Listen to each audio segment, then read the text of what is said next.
me chamo Amanda Victoria Milk Ferraz de Carvalho. Sou aluna especial do programa de pós-graduação de Filosofia da UniOeste, campus de Toledo.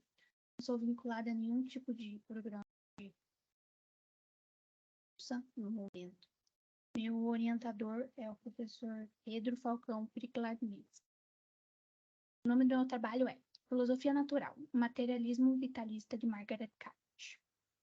A presente comunicação tem como tema a filosofia da natureza da filósofa Margaret Cavendish, nascida em 1623, falecida em 1673. Inserida no contexto da filosofia moderna, participou do debate sobre os fundamentos científicos que pretendiam explicar o mundo natural, propondo, na contramão da ideia vigente mais acreditada na época, uma alternativa ao mecanicismo. Sua perspectiva considerava a natureza em sua totalidade, isto é, uma totalidade composta por coisas materiais, somente. Questionando, por exemplo, como ela é, como funciona, se existem ou não leis que a regem, entre outros tópicos acerca do mundo natural. Ao final desse trabalho, pretendemos cumprir os seguintes objetivos: apresentar a filósofa de maneira breve com dados biográficos, explicar o que era a filosofia da natureza na modernidade, expor sua filosofia materialista, vitalista, mostrando de maneira introdutória sua argumentação. A filosofia de Cavendish está ganhando visibilidade cerca de 400 anos depois, com a retomada e ressurgimento de pensadores em todas as áreas, incluindo a filosofia. Pela sua recente descoberta, muitos de seus materiais ainda não estão traduzidos, o que dificulta sua pesquisa ao nível de graduação e pós-graduação no país. Nos apoiaremos nas obras da autora, na maioria das vezes no inglês arcaico, e em artigos sobre sua filosofia em diversos idiomas. Para o desenvolvimento desse trabalho, que pretende responder à seguinte pergunta: como Cavendish enxerga e explica a interação harmônica dos múltiplos seres que compõem a natureza? Podemos antecipar essa resposta. A natureza é consciente, toda ela. Margaret Cavendish era inglesa. Tinha o título de Duquesa de Newcastle. A união dela com William Cavendish, do qual ganha seu título, é relevante, pois, com o apoio do companheiro, ela foi capaz de estudar e escrever algo que era incomum para mulheres da época. Ainda teve acesso a obras de pensadores e filósofos contemporâneos a ela, como Hobbes e Descartes. Quanto costumeiro da época, a filósofa não publicou suas obras em nome de seu marido, mas ocupou o espaço na elite erudita com seu próprio nome, por mais laborioso que fosse, sendo chamada de louca em várias ocasiões. Mais do que trata a filosofia natural, filosofia da natureza, a filosofia cujo objeto é a natureza colocava as seguintes perguntas: como o movimento dos corpos funciona? Somos capazes de conhecer a natureza? A natureza foi criada? É governada por algum ser divino? O que e como são as coisas naturais? Existem leis naturais que a regem? Como a natureza é perfeitamente ordenada, com tanta diversidade de movimentos, formas e interações, elas se impunham na filosofia natural e eram previstas pelos filósofos cientistas da época. Hoje em dia, porém, não ocorre isso. Por exemplo, a natureza pode ser estudada do aspecto físico, químico e biológico, dependendo do que a interrogação tem em vista na natureza. Naquela época, essa divisão não existia. Em resumo, a filosofia natural investigava a natureza, entendida como a totalidade das coisas. Em Cavendish, a totalidade das coisas materiais, olhando de todos os aspectos. Cavendish, portanto, nos termos da época, era cientista, pois não se distinguia filosofia e ciência, uma vez que funcionavam juntas, não eram concebidas separadamente. O movimento de separação das áreas do conhecimento é contemporâneo. Sua filosofia pode ser expressa pela seguinte posição: o materialismo vitalista. Com esse nome, temos duas pistas para iniciar a interpretação de sua filosofia natural. Tudo é matéria, materialismo, e tudo é vivo, vitalista. São os dois princípios da sua filosofia. E, se ser vivo significa ter alma ou mente, então temos nela também o panpsiquismo, isto é, a ideia de que tudo possui alma ou mente, todavia, não necessariamente ao mesmo nível que seres humanos. O materialismo defende que o único caráter substancial da realidade é a matéria. Tudo o que existe é material. Apenas o que tem matéria existe.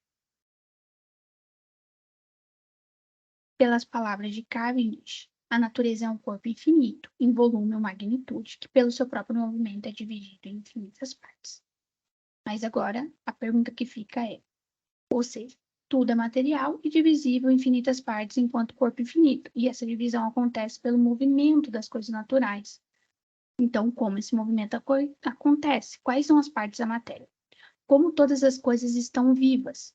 Cavendish entende a natureza como composição. Todas as coisas são compostas. Podemos discernir na razão essa composição em suas partes, entretanto, elas funcionam conjuntamente, nessa ideia de uma mistura inseparável e completa. Encontra-se a base da explicação sobre o movimento de todas as coisas, discerníveis, somente pela não perca de características ao serem compostas, são essas partes. 1. Matéria inanimada, que é a extensão pura, o receptáculo de todos os demais atributos.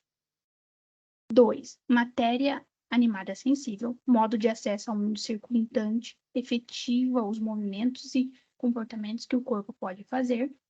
E 3. Matéria animada racional, delibera sobre os movimentos e comportamentos do corpo e os coordena. Todas as coisas, tudo na natureza possui a matéria inanimada e a matéria animada, sem exceções. Nesse sentido, todas as coisas, desde um grão de areia até uma pedra, um cachorro e um ser humano, possuem em si todas essas partes e se movimentam de acordo com essa estrutura composta que os constitui. Todos os corpos possuem algum nível de consciência. Assume-se assim a ideia do panpsiquismo. Tudo está vivo. Mas aqui devemos nos perguntar: o que é estar vivo para Cavendish? Se atrelarmos a ideia de vida à capacidade mental que, como defendido, toda a natureza possui em algum nível, estar vivo então consiste em conhecer a si mesmo e ordenar seus movimentos a partir disso. Para Cavendish, todo movimento é vida. Com as partes estipuladas da matéria composta, parece que isso está bem coberto. Mas agora a interrogação se transforma em outra. Como a partir dessa composição as coisas se movimentam? A capacidade de se mover é o princípio vital da natureza. Tudo se movimenta de maneira própria. Para melhor explicação dessa conjunção, podemos olhar um exemplo que a própria filósofa entrega para a finalização desse trabalho, que ilustra muito bem. Segue. Quando um homem joga uma bola, a mão é apenas uma ocasião para que a bola se mova de um jeito ou de outro. Eu apenas digo que ela deve ter alguma percepção da mão de acordo com a sua própria figura, mas ela não se move pelo movimento da mão, e sim pelo seu próprio. Ou seja, a mão cria a ocasião para a bola se mover. A bola, enquanto matéria animada sensível, percebe essa ocasião. A matéria animada racional delibera sobre essa ocasião e determina se ela, enquanto bola, deve ou não mover-se. E todos os aspectos desse movimento.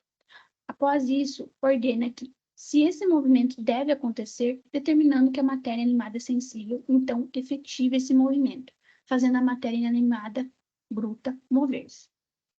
Esse modelo de explicação é chamado de causalidade ocasional. As coisas não causam movimento umas das outras como se o movimento fosse um efeito dominó. O movimento é causado por ocasiões de interações entre corpos. Causalidade ocasional. Resultou-se dos esforços desse trabalho, portanto, acerca do estudo introdutório da filosofia de Cavendish, os seguintes saldos. Tudo é matéria, então existe só uma única substância. Tudo é vivo. A natureza é a totalidade das coisas materiais. A natureza é composta por 3 partes: matéria animada sensível e matéria animada racional. Tudo tem consciência e se movimenta por si próprio, por causa do panpsiquismo e causalidade ocasional. Vale pontuar que nossos resultados estão de concordância com um artigo publicado por Custódio de 2022, onde eles dizem: nos termos da autora, tudo está vivo, atento e é sensível. Isso não quer dizer que haja substância imaterial na natureza, que não haja. Tudo que há é matéria que se transforma o tempo todo, sem que haja perda ou aniquilação. Como pontuado nessa pesquisa e pelo artigo citado, tudo é matéria. Isso acaba indo na contramão de alguns filósofos da época que falavam em termos de haver matéria e pensamento como constituição da natureza, ambos sendo substâncias. E ainda é incomum na história da filosofia a atribuição de consciência a tudo que há na natureza, sendo comum a atribuição de razão e consciência com mais frequência aos seres humanos. Além disso, como última consequência, os pensamentos, portanto, são materiais também, pois não existe nada de material na natureza, como pontuado no artigo acima. Seria essa minha apresentação, agradeço a atenção de todos.